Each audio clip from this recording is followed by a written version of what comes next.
अस्सलाम वालेकुम, welcome to Croma graphics. आज की इस वीडियो में हम देखेंगे कि कैसे हम लोग सर्कल्स को और ब्लेंड को यूज़ करके एक 3D टाइप लोगो बनाते हैं। तो आइए चलते हैं, आर्टबोर्ड ले लेते हैं। आर्टबोर्ड के ऊपर रूलर्स लेके आते हैं। अब रूलर्स लाने का तरीका क्या है कि आर्टबोर्ड के ऊपर या इस वर्क स्पेस में कहीं पर भी मैं राइट क्लिक करूँगा ना, तो शो रूलर्स लिखा होगा यहाँ पर। फ़िलहाल मेरे रूलर्स हैं, तो यहाँ पर हाइड रूलर्स लिखा हुआ है। इसको अनहाइड करते हैं और दोबारा शो रूलर्स करते हैं।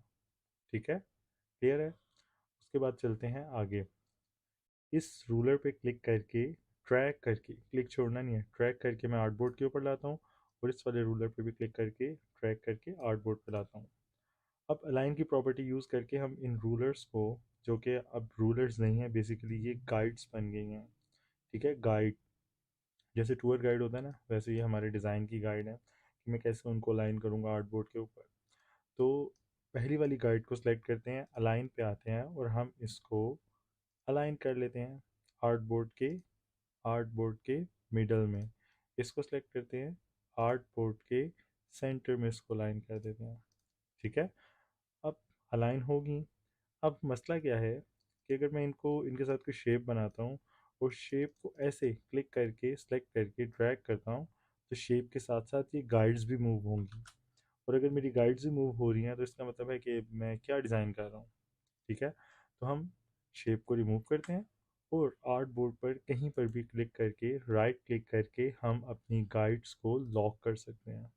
ठीक है, अब मेरी गाइड्स लॉक हो गई हैं। अब मैं शेप बना के अगर इन केस शेप को मूव करूँगा तो सिर्फ शेप ही मूव होगी, गाइड्स मूव नहीं होंगी। अब हम एक एलिप्स टूल लेके आर्ट प्रेस करके माउस का लेफ्ट क्लिक प्रेस किया और 295 पिक्सल्स का एक सर्कल बना लिया। ठीक है, इसका हम लोग फिल ख़त्म करते हैं और आउटलाइन इसकी ब्लैक कलर की दे देते हैं। ठीक है, उसके बाद हम लोगों ने दोबारा से एलिप्स टूल लिया, आर्ट प्रेस करके लेफ्ट क्लिक प्रेस किया और इस बार हम लोगों ने 75 बाई 75 पिक्सल का एक सर्कल बना लिया। ठीक है, अब इन दोनों को सेलेक्ट करके अलाइन टू आर्टबोर्ड पे क्लिक करके, ठीक है, इसको सेंटर और मिडल में अलाइन करते हैं। सेंटर और मिडल में अलाइन करते हैं। अभी दोनों आर्टबोर्ड के सेंटर में और मिडल में अलाइन हो गए हैं। अब मुझे इनको ब्लेंड करना है। ब्लेंड क्यों करना है, मैं चाहता हूँ कि सर्कल की अंदर कुछ इससे छोटा सर्कल, फिर इससे छोटा सर्कल और फिर इससे छोटा सर्कल है। उसके लिए हम इसको ब्लेंड कर रहे हैं। कर हम कंट्रोल डी के साथ भी कर सकते हैं कि मैं इसको पहले इसका साइज़ छोटा करूँ और फिर कंट्रोल डी करूँ, उतना ही साइज़ रिड्यूस होगा। फिर मैंने यहाँ पर कुछ ऐसा डिज़ाइन बनाना है कि सब आपस में मिल रहे हों, तो उसके लिए हमें इसकी वैल्यूज़ पे बड़ा ध्यान देना पड़ेगा। तो इसलिए हम इन दोनों को सिलेक्ट करके ऑब्जेक्ट में जाते हैं, ब्लेंड में जाते हैं और ब्लेंड मेक कर देते हैं। अब बाय डिफ़ॉल्ट ब्लेंड क्या हुआ, इस शेप से हम इस शेप में आ रहे हैं एक स्टेप के अंदर। मैं इस शेप से इस शेप में आना चाहता हूँ 4 या स्टेप्स के अंदर। तो वो करने के लिए हम कैसे जाएंगे, ऑब्जेक्ट, ब्लेंड, ब्लेंड ऑप्शंस और स्पेसिफाइड स्टेप्स में यहाँ पर 4 स्टेप्स दे दूँगा। कम ज़्यादा करने से होता क्या है वो भी देख लेते हैं। ये देखें, ठीक है, तो मुझे यहाँ पर 4 स्टेप्स चाहिए। ठीक है, 4 स्टेप्स आ गए। इसको उठा के शिफ्ट प्रेस करके इतना ऊपर लेके जाऊँगा कि छोटे वाले सर्कल के साथ इंटरसेक्ट करे। यहाँ पर देखें, यहाँ पर इंटरसेक्ट लिखा आएगा ये। ठीक है, उसके बाद हमारे पास एक टूल है, रोटेट टूल। उस रोटेट टूल को यूज़ करते हुए आल्ट प्रेस करके मैं अपने पीवट को यहाँ पर रखूँगा। ठीक है, और 60 डिग्री के एंगल पे इसकी कॉपीज़ बनाऊँगा।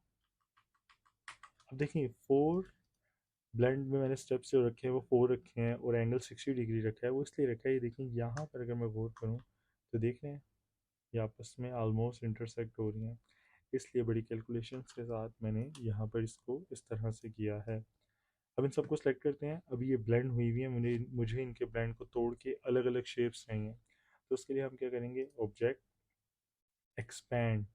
ओके, अब ये इनको मैंने एक्सपैंड कर दिया और कंट्रोल शिफ्ट जी प्रेस करके इन्हें अनग्रुप कर दिया। अब एक एक शेप जो है वो अलग हो चुकी है। अब हम आते हैं मैं इन सबको सेलेक्ट करता हूँ कंट्रोल ए प्रेस करके और शेप बिल्डर टूल यूज़ करके हम अब शेप्स को अपनी मर्ज़ी से मिला के एक शेप बना लेंगे। जैसे मैं इन सबको ऐसे मिलाता हूँ, ठीक है। उसके बाद ऐसे लेके आता हूँ यहाँ पर और करते करते करते करते यहाँ पर ला के छोड़ देता हूँ कुछ ऐसे, ठीक है। उसके बाद कुछ शेप्स, बल्कि ये करने से पहले मैं फिल का कलर जो है वो ब्लैक कर देता हूँ, ग्रे कर देते हैं फिल का कलर। और उससे भी पहले हम देख लेते हैं हम किस कलर मोड पे काम कर रहे हैं। मुझे RGB पे काम करना है, तो हम इसको थोड़ा सा ग्रे कर देते हैं। अब हम ब्लेंड करेंगे तो ब्लेंड का कलर जो होगा वो ग्रे होगा, वो हमें विजिबल होगा। पहले वाइट कलर था, हमें नज़र नहीं आ रहा था कि हम कर क्या रहे हैं। देखिए अब हमें नज़र आ रहा है कि हम क्या कर रहे हैं। तो हम इसको लाते हैं भाई यहाँ तक, बल्कि यहाँ तक इज इनफ,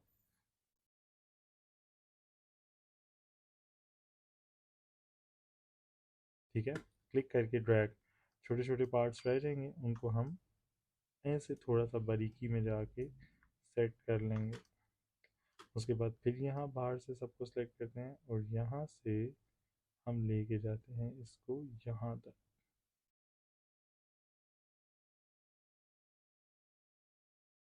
फिर जो छोटे रह जाएंगे उनको इस तरह से मर्ज कर देंगे। अब हम इनको लेके जाते हैं ऐसे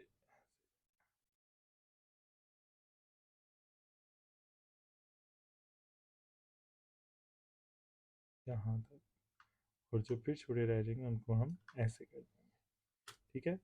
तो अब देखने में तो कुछ मज़े का लग रहा है, पर अभी तक हम अपने फाइनल डिज़ाइन पर नहीं पहुँचे।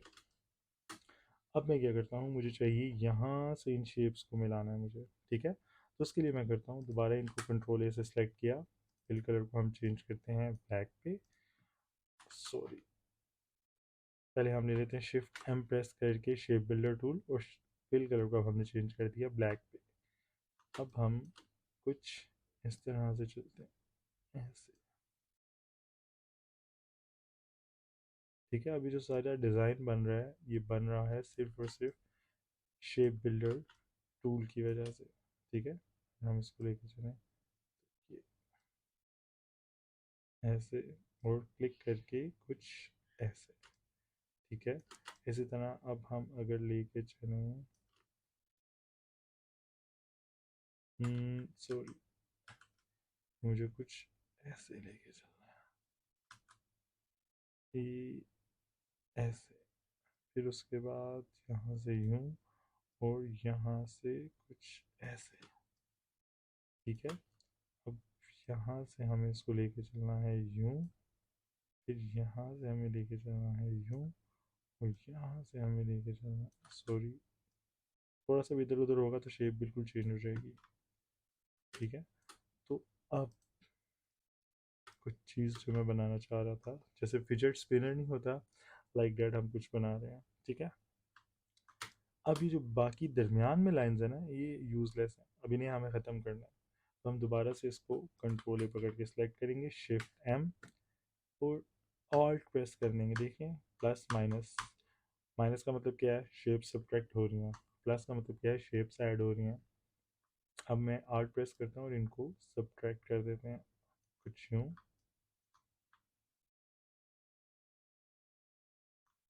है, यहाँ से यूँ और यहाँ से यूँ। यहाँ पर जो शेप्स हैं वो हमें फ़िलहाल के लिए चाहिए, तो हम इनको दोबारा से मर्ज कर लेते हैं, ठीक है। अब हमारे पास एक शेप ये थी और एक शेप ये थी, ठीक है। असल में थोड़ी सी मिस्टेक क्या हुई है कि अगर मैं यहाँ पर इनको कंट्रोल ए प्रेस करके और यहाँ से फिल कलर को ऐसा रख देता जो मुझे विजिबल होता, तो बड़ा ही सुकून से काम हो जाता। शेप बिल्डर टूल लेते हैं, ब्लू कलर मैंने सेलेक्ट किया हुआ है, अब मैं सेलेक्ट करूँगा तो मेरे पास आउटपुट में फिल वाली शेप्स आएंगी, आउटलाइन नहीं आएगी। तो उसको सेलेक्ट करना बड़ा आसान हो जाता है। अगर मैं इनको अनग्रुप करूँ कंट्रोल शिफ्ट जी के साथ, तो ये देखें सेलेक्ट करना बहुत ही आसान था। अब इन दो शेप्स को मैं कर देता हूँ ग्रुप, कंट्रोल जी से ग्रुप करते हैं और यहाँ पर ग्रेडियंट अप्लाई कर देते हैं। ठीक है, अभी जो ग्रेडियंट अप्लाई किया है इसको ग्रेडियंट टूल यूज़ करते हुए थोड़ा सा एडजस्ट कर देते हैं।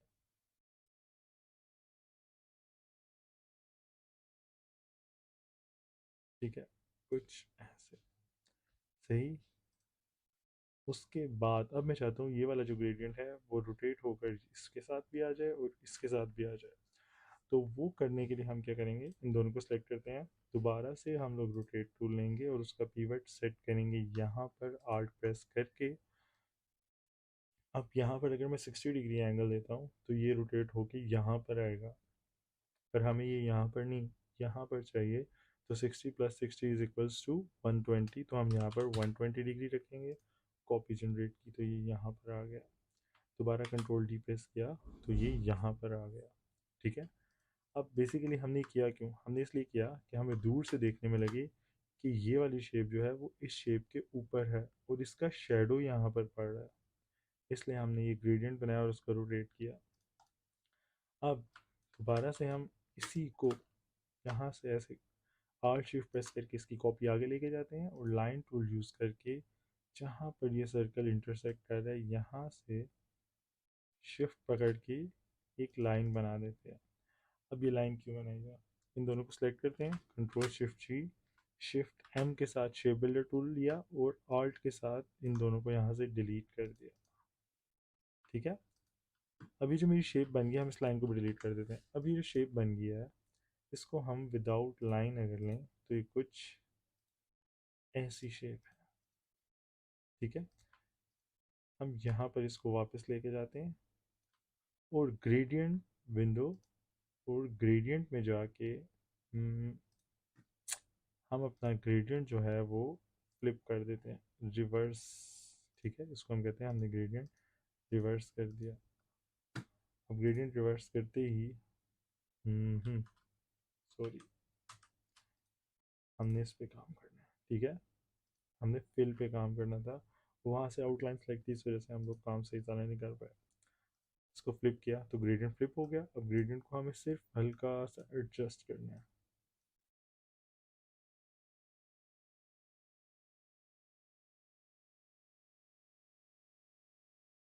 हम्म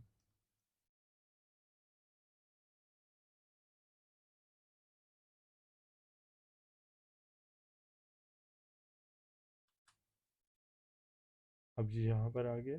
अब इसको यहाँ से सेलेक्ट करके इन दोनों को कंट्रोल जी के साथ, दोनों ग्रुप हैं, हाँ जी ग्रुप है, इन दोनों को कंट्रोल जी के साथ ग्रुप किया। अब दोबारा से रोटेट टूल लेंगे, आल्ट प्रेस करेंगे और आल्ट प्रेस करके दोबारा से इसको हम 120 डिग्री पे इसकी कॉपीज बनाएंगे। यहाँ पर भी आ गई और यहाँ पर भी आ गई। अब देखने में जो शेप है वो हमारी कुछ इस तरह से है।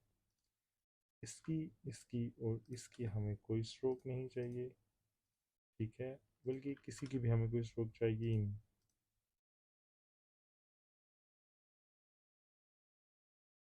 हमारे पास ये कुछ इस तरह से शेप बन के आ चुकी है।